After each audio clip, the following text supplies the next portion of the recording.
muraho neza.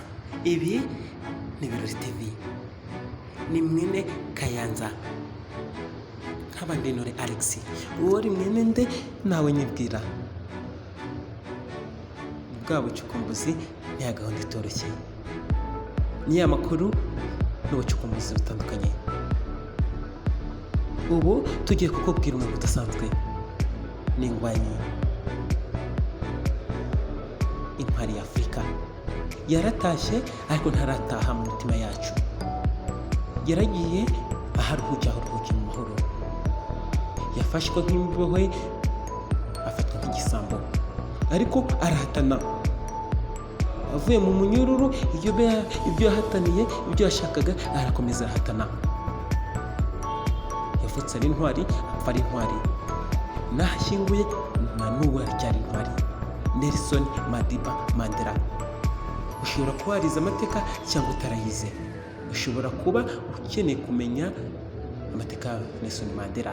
Yamenye ubu. Ikiganiro nibimenye nawe ni ku Birori TV. Tukandire subscribe.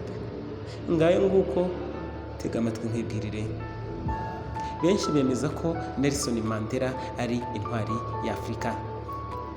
Tariki ya 18 Nyakanga buri mwaka hizihizwa umunsi mpuzamahanga wahariwe kuzirikana uwahoze ari perezida wa Afurika y'Epfo, Nelson Mandela.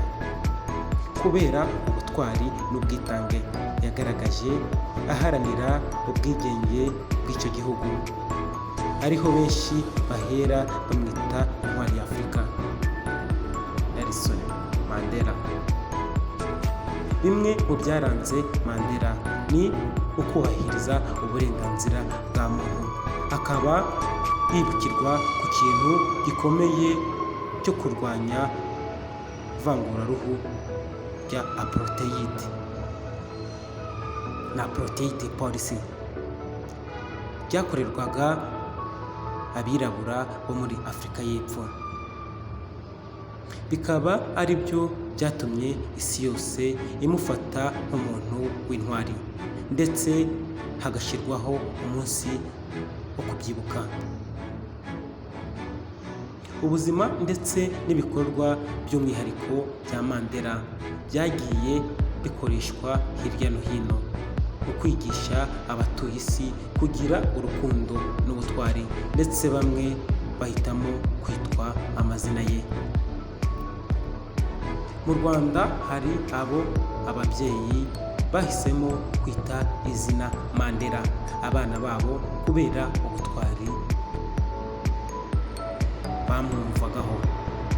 Mandela Eric akomoka mu ntara y'Amajyepfo mu karere ka Huye. Yavutse mu mwaka w'1997. Atangaza ko umubyeyi yamubajije impamvu yamwise iri zina, amusobanurira ko yifuzaga ko aba intwari nka Perezida Mandela. Ati papa yarambwiye ngo yifuzaga ko nazavamo intwari nkaba umugabo nka Mandela, ngo yumvaga ibikorwa bye ari by'intwari kandi ari byiza. Mu karere ka Bugesera hubatse umudugudu witiriwe Mandela kubera uruhare yagize mu kubaka mu mwaka w'1997 kugera 1998. Wubatse mu mudugudu wa Rwangara mu kagari ka Kanzenze, umurenge wa Ntarama. Iki ni igikorwa cyiza Abanyarwanda bafata ubutwari bwakomeje kumuranga bwo gufata no gufasha ibikorwa bimwe na bimwe biteza ubuzima bw'abantu imbere no guteza imbere umuntu muri rusange. Kuri uyu munsi reka tugaruke kuri amwe mu mateka ya Nelson Mandela n'ibyamuranze mu buto bwe, ndetse n'inzira yanyuzemo kugira ngo agere ubwo aba perezida wa Afurika y'Epfo. Twifashishije urubuga www.nelsonmandela.org. nawe wifashishije urwo rubuga wabibona, wabisoma ukabyumva. Twakusanyije amakuru y'ibanze yaranze ubuzima bw'uyu mukambwe waranzwe n'ukuri n'ubwitange mu kurwanya akarengane abazungu bakoreraga abirabura. Perezida Mandela yavutse tariki ya 18 Nyakanga 1918, avukira mu cyaro cya Vezo ho muri Amutata. Yavaga inda imwe n'abakobwa babiri, bakaba bari batuye mu gice cy'icyaro ahitwa Kuno, akaba ari naho mama we yakomokaga. Nubwo ababyeyi be batari barabashije kwiga, Mandela agize imyaka 7, mama we yamujyanye kumutangiza ishuri mu kigo cya Methodist. Muri iryo shuri yaje no gutangira amasomo y'idini amwemerera kubatizwa. Umwarimu wamwigishaga yamuhaye izina rya Nelson nk'izina rya Gikristo. Arangije amashuri abanza n'ayisumbuye, Mandela yize muri University College of Fort Hare, aza guhirukanwa maze akomereza muri University of South Africa. Akirangiza yatangiye gukora nk'ushinzwe umutekano mu birombe by'amabuye y'agaciro. Aha yahakoraga aniga amategeko muri University of the Witwatersrand, aho yaje gukura impamyabushobozi mu mategeko nyuma y'imyaka irenga 40 ahiyandikishije, kuko yabonye iyi mpamyabushobozi ari muri gereza mu mwaka 1989. Nelson Mandela yinjiye mu ishyaka ry'abaharanira uburenganzira bw'abirabura ANC, African National Congress, mu mwaka 1944, aho yahise ashinga umutwe w'urubyiruko waryo. Muri uwo mwaka kandi yashatse umugore wa mbere, Evelyn Mase, banabyaranye abana 4. Nelson Mandela yanakinaga umukino njyarugamba w'ibikonjo box.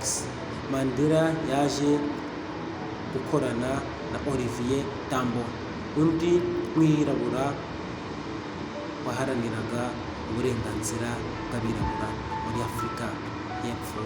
Bashinga ikigo cy'ubwunganizi mu mategeko mu mwaka 1952. Muri uwo mwaka kandi yaje gufungwa hamwe n'abandi 19 nyuma yo kwigaragambya bamagana amategeko yari abangamiye uburenganzira bwabo. Ibi byarakomeje, Mandela akomeza gukurikiranwa nk'umwe mu bayobora abaturage kwigumura ubutegetsi bwariho icyo gihe. Urubanza rwabo rwamaze igihe kirekire, aza gufungurwa nyuma yo kubona imyigaragambyo, kwandikira abayobozi ndetse n'ubundi buryo bwose bwananiranye. Mandela yatowe na bagenzi be kugira ngo azayobore urugamba rwo kwibohora. Uru rugamba nirwo bise amukonto, wasizwe bisobanura ngo icumu ry'igihugu. Mandela yaje guhindura amazina ye, yiyita David Motsimai, maze azenguruka ibihugu bya Afurika ndetse n'Ubwongereza, aho yakusanyaga inkunga yo gutegura iyo ntambara. Yanakoze imyitozo ya gisirikare muri Morocco ndetse na Ethiopia. Nyuma y'ukwezi agarutse muri Afurika y'Epfo, yahise afungwa ku itariki ya 5 Kanama 1962 azira kuba yarasohotse igihugu nta ruhusa afite no gushishikariza abayobozi kwigaragambya. Icyo gihe akatirwa imyaka 5.